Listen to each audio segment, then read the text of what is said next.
नमस्कार, आज आपण बनवणार आहोत वेगळ्या पद्धतीची मस्त चटपटीत बटाट्याची सुकी भाजी। ही भाजी खायला खूप टेस्टी लागते, त्याचबरोबर ही 10 ते 15 मिनिटांमध्ये बनून तयार होते।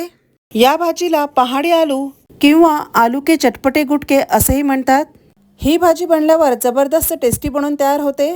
तर अशी ही चटपटीत बटाट्याची भाजी बनवण्यासाठी मी इथे 5 बटाटे उकडून घेतलेत। बटाटे उकडल्यावर त्यांना पूर्णपणे थंड होऊ द्यायचे। एकदम थंड झाल्यावरच यावरील साली काढून घेऊया।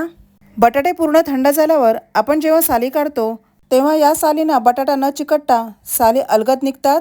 आता यांची आपण फोडी करून घेऊया। तर असा हा बटाटा मधोमध कट करून त्याच्या एका भागाचे मी 6 पीसेस करून घेणार आहे। थंड झाल्यावर बटाटे कट केल्याने त्यांचे पीसेस एकमेकांना न चिकटता व्यवस्थित कट होतात। या बटाट्यांचे पीसेस जर का मोठे केले तर या फोडींना मसाला जास्त न चिकटता या फोडी खाताना आतून फिक्क्या लागतात। ही बटाट्याची भाजी तुम्ही पराठा, चपाती किंवा पुरी बरोबर सुद्धा खाऊ शकता।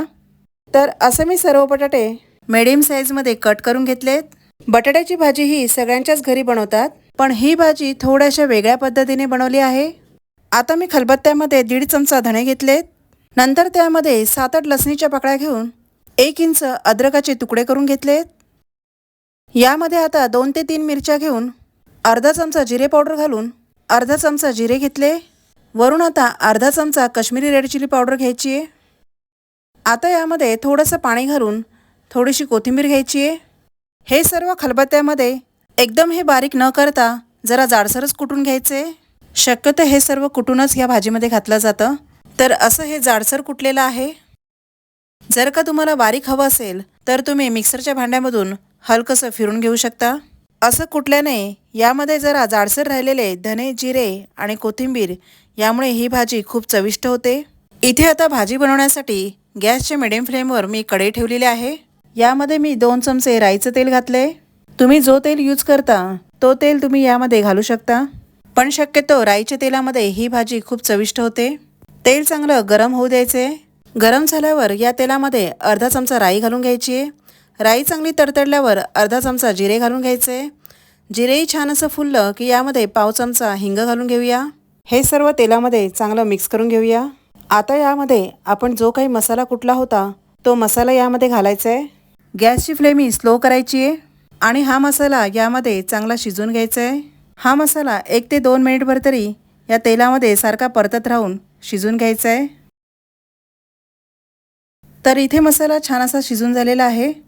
आता यामध्ये अर्धा चमचा धने पावडर घालायची आहे। नंतर पाव चमचा हळद घालून 2 लाल सुक्या मिरच्या घालायच्या आहेत।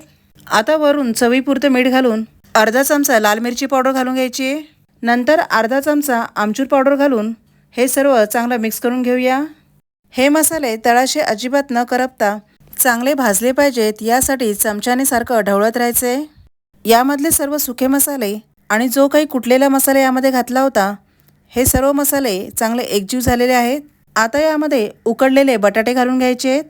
हे सर्व बटाटे या मसाल्यांमध्ये हलक्या हाताने चांगले मिक्स करून घ्यायचे आहेत। आता वरून पाव चमचा गरम मसाला घालून बारीक चिरलेली कोथिंबीर घालून घ्यायची आहे। तर हे बटाटे किती मस्त असे चटपटीत बनवून तयार आहेत। बटाट्यांवरती मसाला हा कोट झाल्याने भाजी चवीला खूप मस्त लागते। तर अशी थोडीशी वेगळी असलेली चटपटीत बटाट्याची भाजी मस्त बनवून तयार होते। अशा पद्धतीची ही भाजी करून बघा। बटाट्याच्या इतर भाज्यांपेक्षा थोडीशी वेगळी असलेली भाजी चवीला जबरदस्त लागते। तर आता मी या भाजीला सर्व करून घेते। तर अशी ही चटपटीत बटाट्याची भाजी बनवून तयार झाली आहे।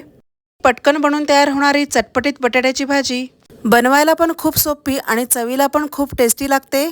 तर पुन्हा भेटूया अशाच एका छान अशा रेसिपीसोबत। धन्यवाद।